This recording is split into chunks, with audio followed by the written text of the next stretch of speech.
तो सुबह उठे, चाय का प्याला उठाया और सोचा देख ले भाई इस हफ्ते का राशिफल क्या निकल रहा है।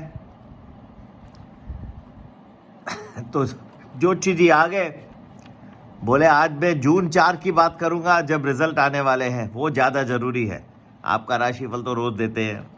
मैंने बोला ये तो अच्छी बात हो गई, सब जानना चाहते हैं कि जून 4 को आखिर होगा क्या। हमारे खुद के भी बहुत सारे कैलकुलेशंस हैं, बहुत खून पसीना लगा है इसको बनाने में। तो कौन जीतेगा, कौन बनेगा करोड़पति या कौन जीतेगा, चलिए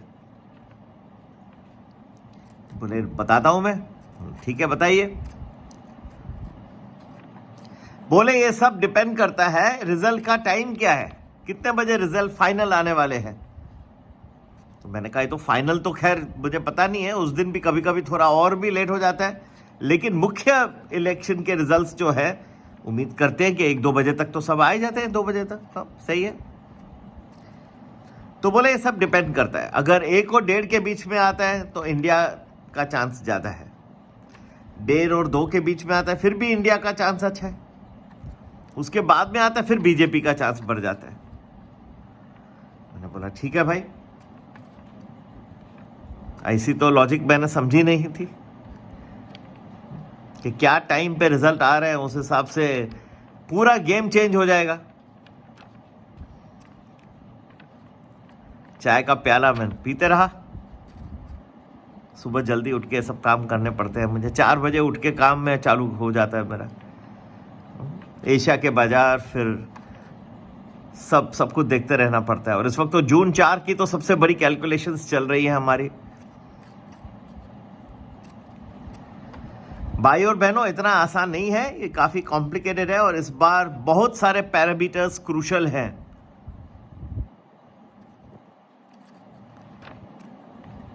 डोंट टेक इट लाइटली, काफी कठिन कैलकुलेशंस हैं and we will be sharing with you all the details. हमारे जो प्रीमियम प्लस और एलिट है उनमें तो पहले ही शेयर कर देंगे शॉर्टली, क्योंकि इसका फार रीचिंग इम्पैक्ट आएगा शेयर मार्केट पे, निफ्टी बैंक निफ्टी पे बहुत फार रीचिंग आएगा। वहाँ सबसे पहले सब वहाँ से शुरू करते हैं, हायर एंड जो ग्रुप्स है, और आप भी ज्वाइन करके और संपर्क करके बेनिफिट ले सकते हैं, व्हाट्सएप कर सकते हैं 9820861044। इतना आसान नहीं जाएगा ये इलेक्शन का रिजल्ट जितना लोग समझते हैं, और इसका बहुत इम्पैक्ट रहेगा शेयर बाजार के ऊपर, क्योंकि जो कॉम्बिनेशन में गवर्नमेंट बनेगी उस हिसाब से अलग सेक्टर्स और कंपनीज को लाभ होगा। जितने ज्यादा पार्टीज मिलके बनाएंगे उतना कठिन हो जाएगा एक पार्टी को अपना से डालने में, मतलब उसको दूसरों की भी बातें सुननी पड़ेगी, नहीं तो भाग जाएंगे। और उनमें अगर किसी ने उनकी पॉलिसीज के हिसाब से नहीं चल रहे हैं तो ये पूरा जो ग्रोथ मोमेंटम है वो अपसेट हो सकता है। तो याद रखिएगा 4 जून ये नहीं है कि बस वो टीआरपी रेटिंग्स के लिए लोग बना रहे हैं या क्या उत्सुकता बढ़ रही है, लेकिन पर इसके साइंटिफिक कैलकुलेशंस हैं कि क्या क्या दिख रहा है, ग्राउंड रियलिटी क्या है, लोग क्या चाहते हैं, फोकस किधर है, क्या लोग चाहते हैं। अब देखिए वन ऑफ द बिगेस्ट, मैं भी कई इलाकों में गया हूं भारत के जानने के लिए कि आखिर वोटर के माइंड में है क्या, क्या चाहता है वो, व्हाट ही वांट्स, और क्या उसको जो आ रहे हैं पॉलिटिशियंस उसके क्या बात कर रहे हैं। कुछ कहता हूं तो लोगों को लग रहा है कि कुछ भी बोल देते हो। एग्रेरियन डिस्ट्रेस है, पानी नहीं है, पानी की समस्या बहुत ही ज्यादा है महाराष्ट्र में, कर्नाटका में। मैं तो आज तक एक भी पॉलिटिशियन को बरोबर सुना नहीं, इसके बारे में वो क्या करेंगे वो बताने के लिए कोई तैयार नहीं है।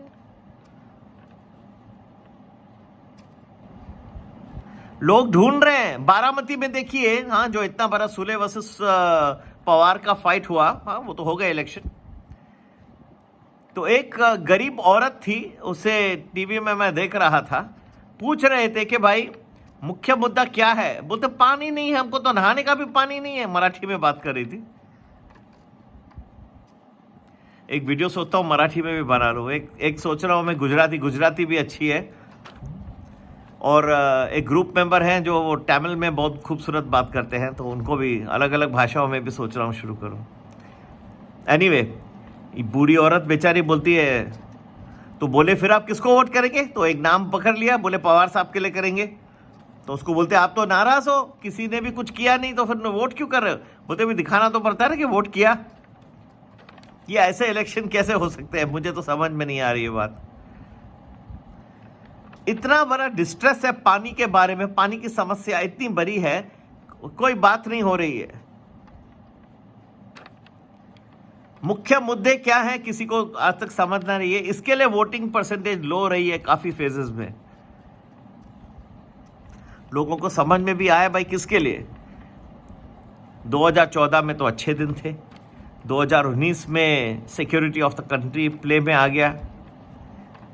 इस बार लगभग हर चीज थोड़ी थोड़ी आ गई है, थोड़ा ये थोड़ा वो। अच्छा काम किया है मोदी जी ने, फुल एप्रिशिएशन। इंफ्रास्ट्रक्चर इतना कंट्री का बनाना इज नॉट अ जोक। कई चीज़ें उन्होंने की हैं, फिर भी कोई मुख्य जो है, मैं अभी भी समझता हूँ कि शिक्षा और स्वास्थ्य और ये पानी की समस्या बहुत ही ज़्यादा है। बेरोजगारी चौथी। बेरोजगारी तो मेरे ख्याल से बहुत कठिन नहीं होना चाहिए। मैं सोच रहा हूँ कि मैं कई बार तो मिला हूँ, और डिपेंड करता है कैसे ये सब फॉर्म होता है, लेकिन जाके अब मेरे खुद के तो एनालिसिस है ही है, इसके लिए मैं भी तैयार हूँ जून 4 के लिए। हाँ, अपने लोगों को प्लस और एलिट पे तो बता ही देना है जल्दी से, लेकिन मैं तो तैयार हूँ। और एक मुद्दा आ जाता है कि पेपर बहुत लीक हो जाते हैं भारत में, तो कई लोग कह रहे हैं कि हम लॉज उसको बहुत स्ट्रांग करेंगे, हाँ, पनिशमेंट बहुत ज़्यादा होगी। तो मैं जाके एक बार दिल्ली में मैं अपना एक उनको टेक देने वाला हूँ कि आपको मैं एक ऐसा रास्ता बताता हूं कि पेपर कभी लीक ही नहीं होगा। हाँ, हम बाहर पढ़ के आते हैं अमेरिका में, वहां पे एक बहुत इजी मेथड्स है, पेपर कभी लीक ही नहीं हो तो सजा देने का सवाल ही नहीं है, जेल खाली रहे, उसको डालने की जरूरत ही नहीं है। लीक होना ही क्यों होना चाहिए? लीक नहीं होना चाहिए। और बहुत मैं वन ऑफ द थिंग्स जो मैं प्रेस करता हूं मोदी साहब को, ये जो डिफेंस का उसने इंडिजिनाइजेशन बहुत ही खूबसूरत दिमाग लगाया है। He has been fantastic. मैंने एक बार, जो मुझे याद है, जब पहली बार मिले थे, मैं इंडिया टुडे का एक कॉन्क्लेव था, वहां पे वो भी बोल रहे थे और मैं भी बोल रहा था। मैं तो छोटा स्पीकर था, उनका वो चीफ गेस्ट थे। I was really appreciative. आधा घंटा उन्होंने न्यू आइडियाज टेक्निक्स बताई, पर मैं चाहता कि इस इलेक्शन में भी वहीं पे सीमित रहना चाहिए था कि न्यू आइडियाज क्या है, विकसित भारत कैसे बनेगा, बेरोजगारी कैसे जाएगी, पानी की समस्या कैसे हल होगी, एजुकेशन, हेल्थ केयर में देखिए कितने प्रॉब्लम है, अकाउंटेबिलिटी का कितना प्रॉब्लम है अस्पतालों में। मैं चाहता कि यहाँ पे फोकस किया जाए। ठीक है, तो देखते हैं कैसे मुद्दा बनता है, पर किस वक्त इलेक्शन डिक्लेयर होंगे उसके हिसाब से पूरा पलट जाएगा, ये मुझे नहीं लगता ऐसा होगा। पर फिर भी हम रेडी हैं, अपने कैलकुलेशंस, प्रोजेक्शंस, बहुत खून पसीना लगा है। प्रीमियम प्लस या प्रीमियम एलिट जरूर ज्वाइन करें।